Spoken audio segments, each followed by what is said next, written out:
Hello, हम लोग nationalist history of India देख रहे हैं। सोर्स बिपिन चंद्रा से और स्पेक्ट्रम से देख रहे हैं। अब चूंकि स्पेक्ट्रम का सोर्स खुद ही बिपिन चंद्रा है, तो इसमें आपको लाजमी कोई और बात बताने की ज़रूरत नहीं है। जो एडिट होकर के स्पेक्ट्रम आई है उसमें सारे चैप्टर जो भी नए आए हैं वो बिपिन चंद्रा से ही ले लिए गए हैं। हूबहू वही लाइन कॉपी पेस्ट करके लगा दिया गया है।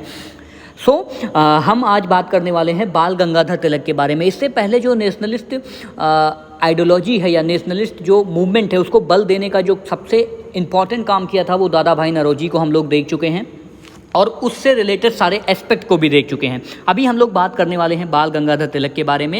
एंड बाल गंगाधर तिलक की लाइफ को ब्रॉडली अगर हम कहें तो 3 पार्टों में डिवाइड किया जा सकता है। पहला है एज अ जर्नलिस्ट, हम जब देखते हैं कि किस तरह से वो केसरी और मराठा में अपना योगदान देते हैं।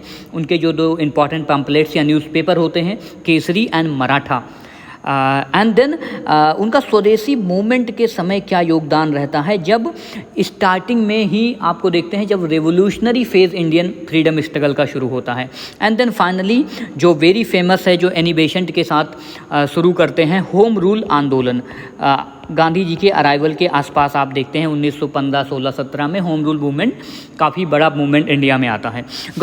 तो हम लोग बात शुरू करें तिलक के बारे में। तिलक चूँकि जर्नलिस्ट थे और इन्होंने डबल BA की डिग्री कर रखी थी and he was LLB as well, ठीक है। तो LLB भी कर रखा था। 1856 में इनका जन्म हुआ था रत्नागिरी, महाराष्ट्र में, काफ़ी फेमस जगह है। तो ये तिलक जी लिखते हैं एक बार।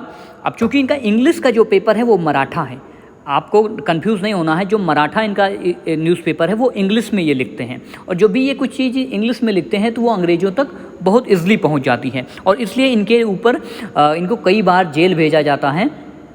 तो वो अभी हम लोग आगे आएंगे। But let's see this, the government has converted the entire nation into a prisoner. जो उस समय की गवर्नमेंट है, ब्रिटिश गवर्नमेंट, उसने पूरे देश को प्रिजन बना दिया है। And we all are prisoners, और हम सभी लोग कैदी हो चुके हैं। गोइंग प्रिजन, जेल जाने का मतलब सिर्फ इतना रह गया है कि हम एक बिग सेल से, बड़ी जेल से छोटे जेल में ही जा रहे हैं, ठीक है। तो ये कहते हैं बाल गंगाधर तिलक का स्टेटमेंट है, given in the Bipin Chandra. And now अब चूंकि ये जर्नलिस्ट होते हैं तो ये अपने जो इनकी आइडियोलॉजी है, जो नेशनलिस्ट मूवमेंट को बल देने के लिए, ये he was known for starting Ganpati festivals, और कल गणेश चतुर्थी भी है। इसको पहले स्टार्ट किया गया था। He started Ganpati festival in 1893 and he again started Shivaji festival in 1896। तो शिवाजी फेस्टिवल बाद में स्टार्ट किया गया था 1896 में, and Ganpati festival was started in 1893। इनके जो न्यूज़पेपर थे Kesari and Maratha, as we have discussed it. So क्या होता है, जब ये जो तिलक जी थे, इन्होंने पहले ऐसे लीडर थे जिन्होंने किसानों के बारे में, पीजेंट्स के बारे में, अगर मैं इसको नटशल में कहूँ तो जो मिडिल क्लास की प्रॉब्लम्स है ना, मिडिल क्लास के बारे में एक्सटेंसिव लिखना शुरू किया। वर्कर्स के जो वर्किंग आवर्स हैं उसके बारे में लिखना शुरू किया। एंड देन अगेन इन्होंने फेस्टिवल्स के माध्यम से एक नेशनलिस्ट मूवमेंट को स्टार्ट किया।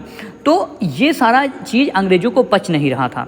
And then again by 1896 he organise on all Maharashtra campaign for boycott of foreign cloth, कि विदेशी कपड़ों का बहिष्कार करो, in opposition to imposition of excise duty on the cotton. ये चाहते थे कि भाई एक्साइज ड्यूटी कॉटन पर क्या होनी चाहिए, इम्पोज होती चाहिए। अब आपको पता है अंग्रेज जो भी चीज़ इम्पोर्ट फ्री होता था, मतलब एक्साइज फ्री इम्पोर्ट करते थे। जो भी चीज़ें विदेशों से कपड़ा आता था, अंग्रेज उस पर क्या है, टैक्स फ्री रहता है। लेकिन यहाँ से कोई किसान अगर देना जा रहा है अपना, तो उस पर हैवी टैक्स लगाते थे।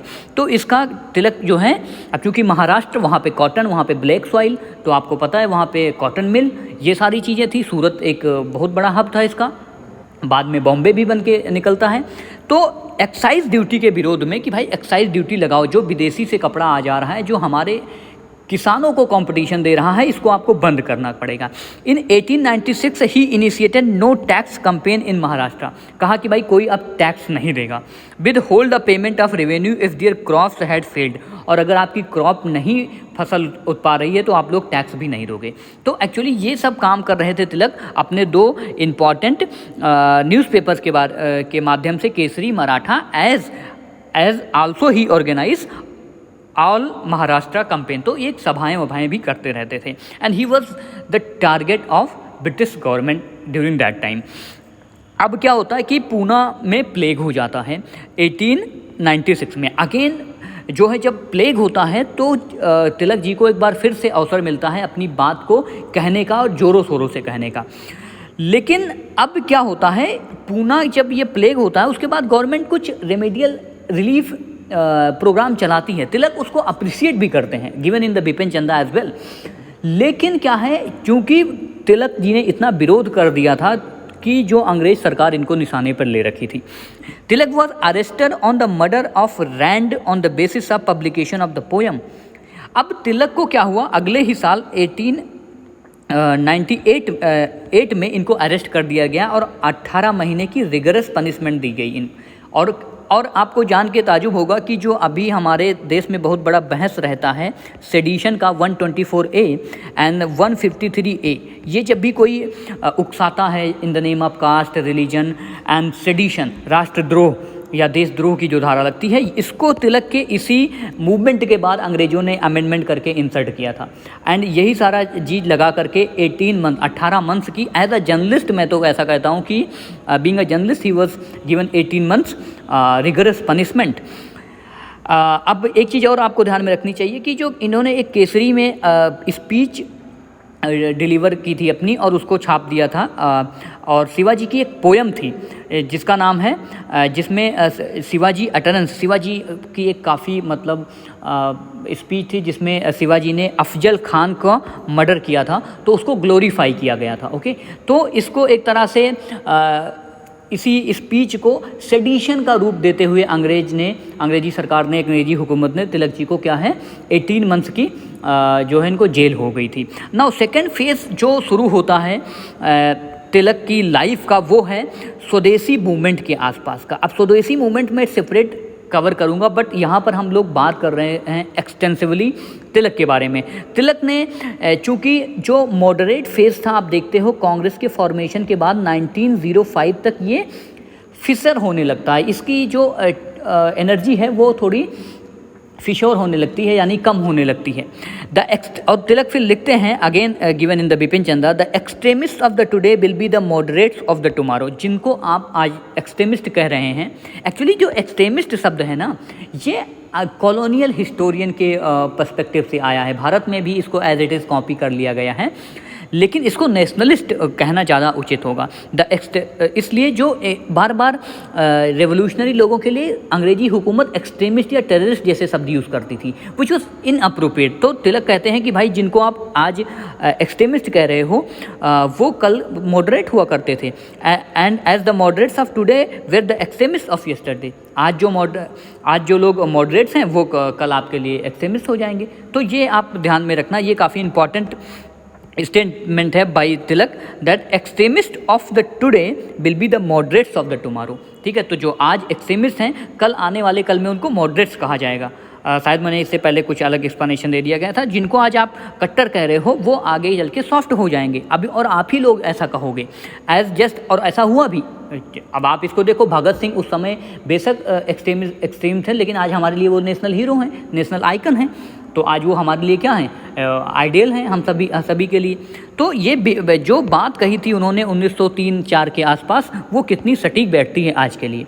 अब स्वदेशी मूवमेंट होता है, जो मॉडरेट्स होते हैं, नरम दल जिसे कहा जाता है, उनका कुछ जो पिटीशन का काम होता है, ठीक है, उनका जो एप्लीकेशन वाला जो फंडा होता है, और इनके लिए एक और शब्द लिखा जाता है लॉयलिस्ट कहा जाता है। ये अंग्रेज के साथ कॉपरेशन करके चलते थे, हालांकि प्रेशर बनाते थे, लेकिन चाहते थे कि हमें क्या हो जाए, पार्लियामेंट में जाकर हम लोग क्या करें, प्रेशर क्रिएट करें, बजट में स्पीच दें, क्रिटिसाइज़ करें, पैम्पलेट निकालें, न्यूज़पेपर में लिखें। तो ये पूरा का पूरा एजेंडा चलता था किसका, मॉडरेट्स का। लेकिन तिलक अभी क्या थे, नाखुश हो चुके थे, और तिलक ही नहीं, जो पूरी की पूरी यंग जमात थी उस समय की, वो पूरी नाखुश थी। जो हेट्रेड था वो काफ़ी पीक पे पहुंच गया था फॉरेन रूल के लिए।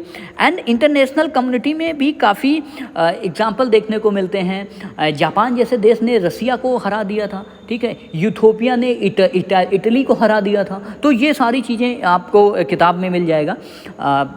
Just for the example, and student जो मास मूवमेंट था, स्टूडेंट वगैरह फुल ऑफ एनर्जी थे, ये लोग चाहते थे कि भाई अब हमें एक्टिव पार्टिसिपेशन करना है, एक्टिव पार्टिसिपेशन के लिए पूरी आवाज़ उठ रही थी। So this was all about 1905 के पास जो तिलक के बारे में होता है। अगेन जब आपको पता है कि 7 अगस्त को, ओके 7 अगस्त 1905 को क्या होता है कि एक फॉर्मल ही बंगाल के अंदर, चूँकि आपको पता है कि 16 अक्टूबर 1905 को पार्टीशन कर दिया गया था बंगाल का, लेकिन उससे पहले ही जो एक्सट्रीमिस्ट थे, या मैं तो इसे नेशनलिस्ट ग्रुप कहना चाहूँगा, बुक में एक्सट्रीमिस्ट लिख गया है बाद में, तो ऐसे पढ़ाया ही जा रहा है इंडिया में। तो ये जो नेशनलिस्ट ग्रुप है, इन लोगों ने 7 अगस्त 1905 को ही क्या किया था, एक रेजोल्यूशन पास कर लिया था बॉयकॉट का, ठीक है। तो ये आपको ध्यान में रखना, 7 अगस्त को बॉयकॉट का रेजोल्यूशन पास करा लिया गया था और 16 अक्टूबर को बंगाल का पार्टीशन हुआ था, यानी तैयारी पूरी पहले से ही हो गई थी। और तिलक, और यहाँ पर एक चीज़ और मैं कोट करना चाहता हूँ, जो 1906 का सेशन होता है जो कलकत्ता में होता है, जिसके हेड कौन होते हैं, चेयरमैन होते हैं दादा भाई नौरोजी, उसमें पूर्ण स्वराज को कांग्रेस का गोल पूरी तरह से डिक्लेयर कर दिया जाता है। और उसके बाद तिलक का फिर से एक स्टेटमेंट आता है जो बुक में दिया गया है, काफ़ी इंपॉर्टेंट है। स्वराज और the self government is essential for the exercise of swadharma. हमारे स्वधर्म के लिए हमें स्वराज या सेल्फ गवर्नमेंट चाहिए। Without swaraj there could be no social reform, कोई सोशल रिफॉर्म नहीं हो सकता, no industrial progress, no useful education, no fulfilment of national life. This is what we seek, ये हमें चाहिए, ये हम चाहते हैं। And that is why God has sent us to the world to fulfil him, इसलिए भगवान ने हमें भेजा है।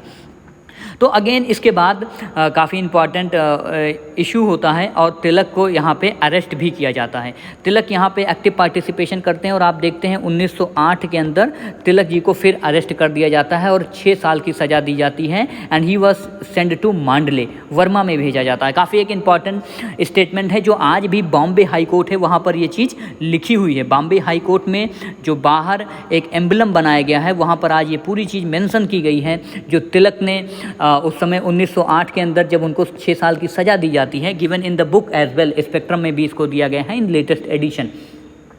तो जज पूछता है तिलक से कि भाई आपको कुछ कहना है, आपको 6 साल की सज़ा हुई है, आपके ऊपर सेडिशन लगाया गया है।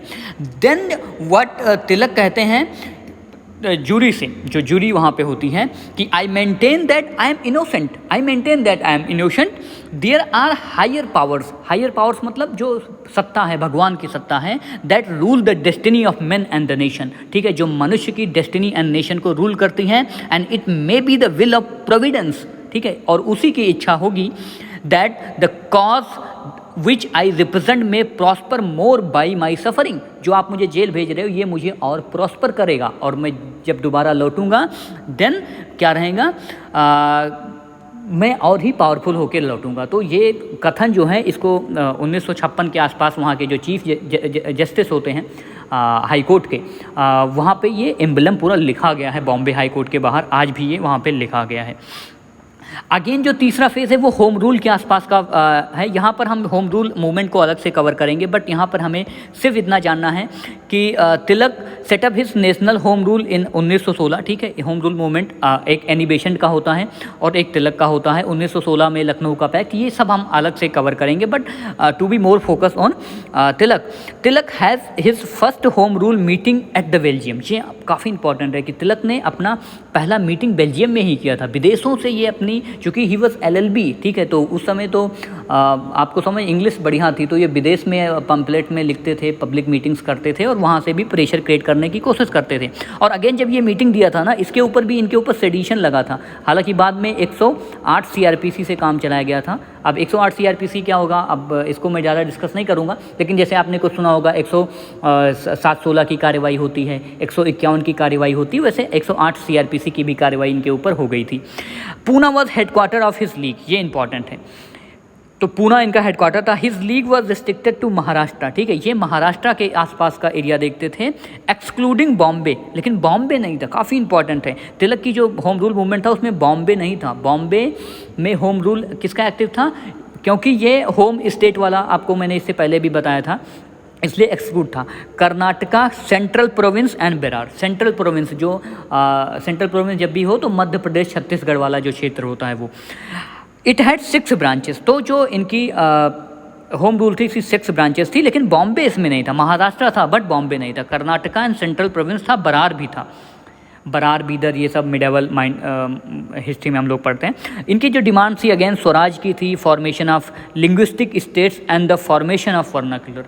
तो अभी जो लिंग्विस्टिक स्टेट की जब भी आप बात करते हो तो यहाँ पर आपको ध्यान रखना चाहिए कि जितने लिंग्विस्टिक स्टेट की बात सबसे पहले की थी तो वो तिलक का ही नाम आता है।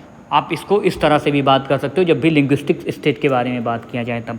And education in the vernacular, and तो ये चाहते थे जो है अपनी लोकल भाषा में सभी को ज्ञान मिलना चाहिए। So this was all about जो हमने कवर किया है अबाउट तिलक जी। और इसके बाद हम लोग और भी नेशनलिस्ट